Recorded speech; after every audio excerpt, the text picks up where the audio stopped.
Los riesgos sísmicos en la falla de San Andrés.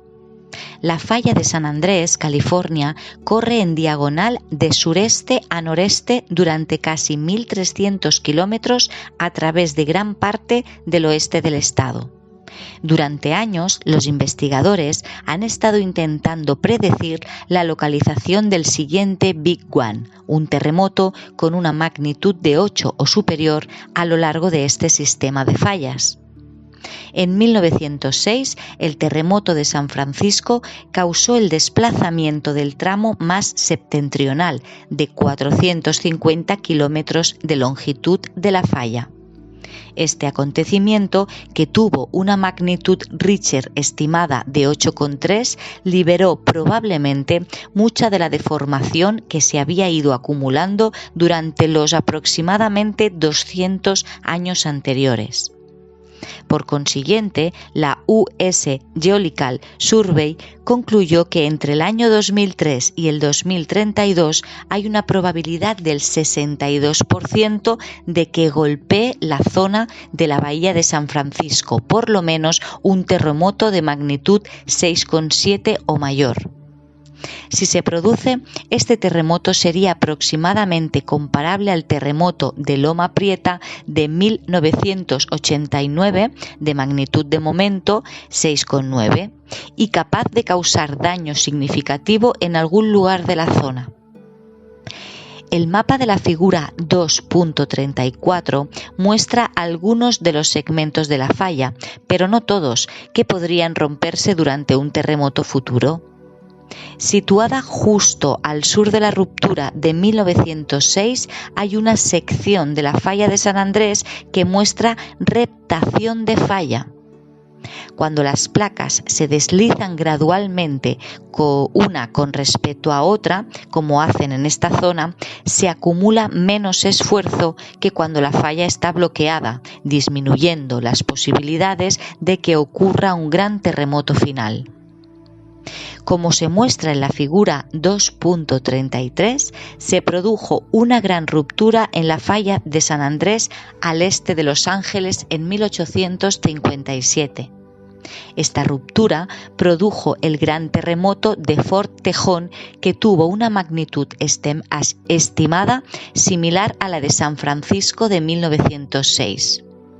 Recordemos que los estudios de paleosismología indican que esta sección del sistema de fallas ha experimentado un desplazamiento sustancial en un promedio de una vez cada 135 años.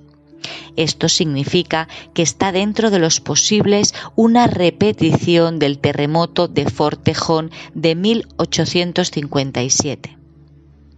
A esta sección de la falla se le ha dado una probabilidad del 60% de producir un terremoto importante en los próximos 30 años.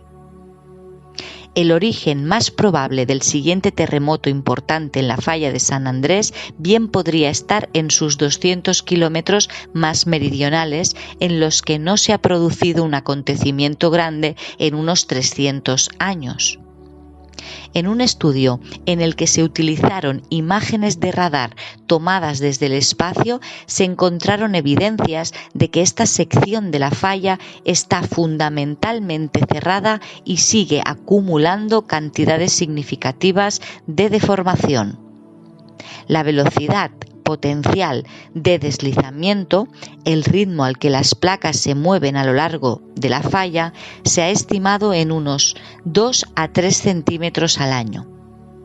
Esto significa que durante los últimos 300 años durmientes, la falla ha acumulado aproximadamente de 6 a 8 metros de desplazamiento. Si esta deformación se libera en un solo terremoto, provocaría un acontecimiento de magnitud 8.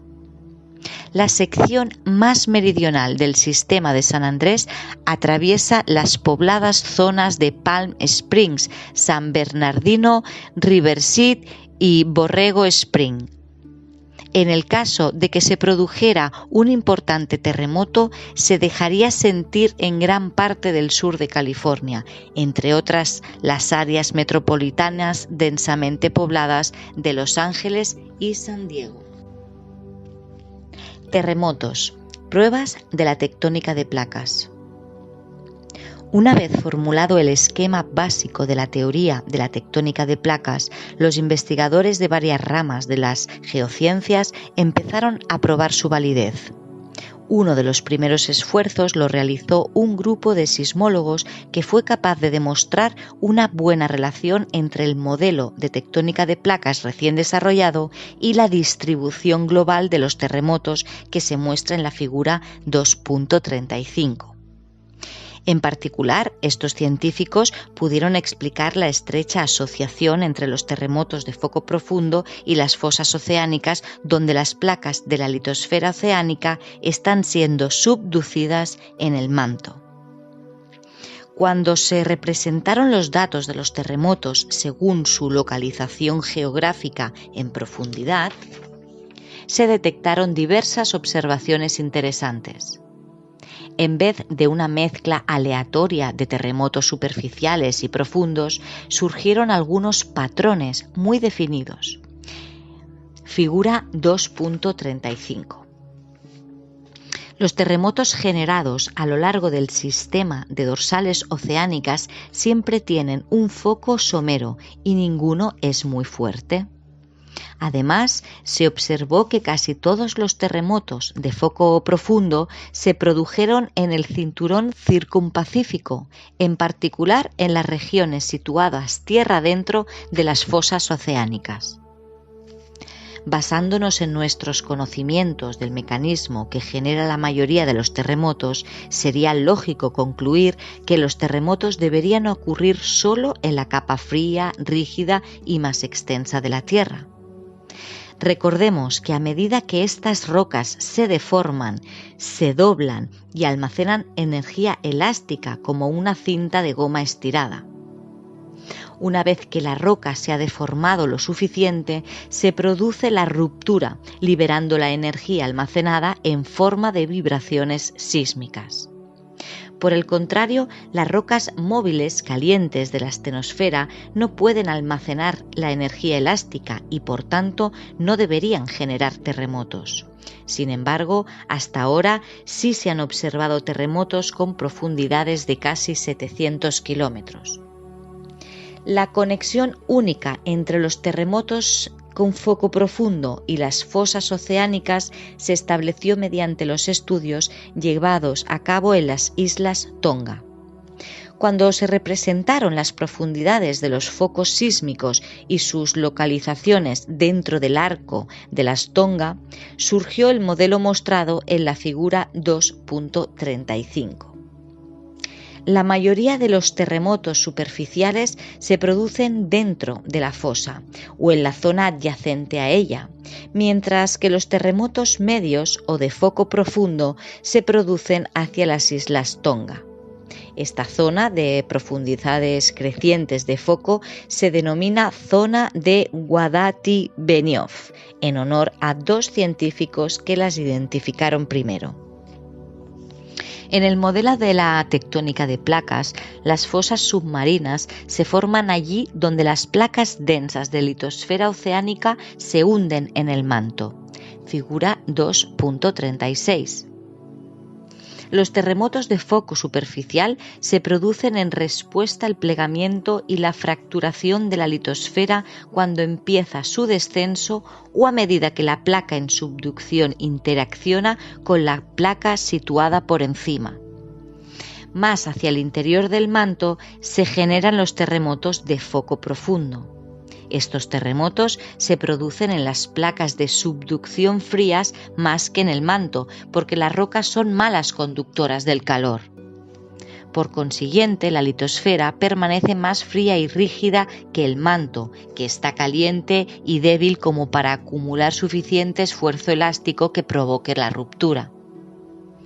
Otras pruebas que respaldan el modelo de la tectónica de placas procedían de observar que a lo largo de límites divergentes y de falla transformante únicamente ocurren terremotos superficiales. Por ejemplo, a lo largo de la falla de San Andrés, la mayoría de los terremotos se producen en los primeros 20 kilómetros de la corteza. por debajo de esta profundidad, las rocas se comportan de una manera dúctil, muy parecido a masilla, y son incapaces de almacenar deformación elástica. Puesto que las fosas oceánicas son los únicos lugares donde las placas frías de la corteza oceánica se sumergen a grandes profundidades, estas podrían ser los únicos puntos donde se producen terremotos de foco profundo.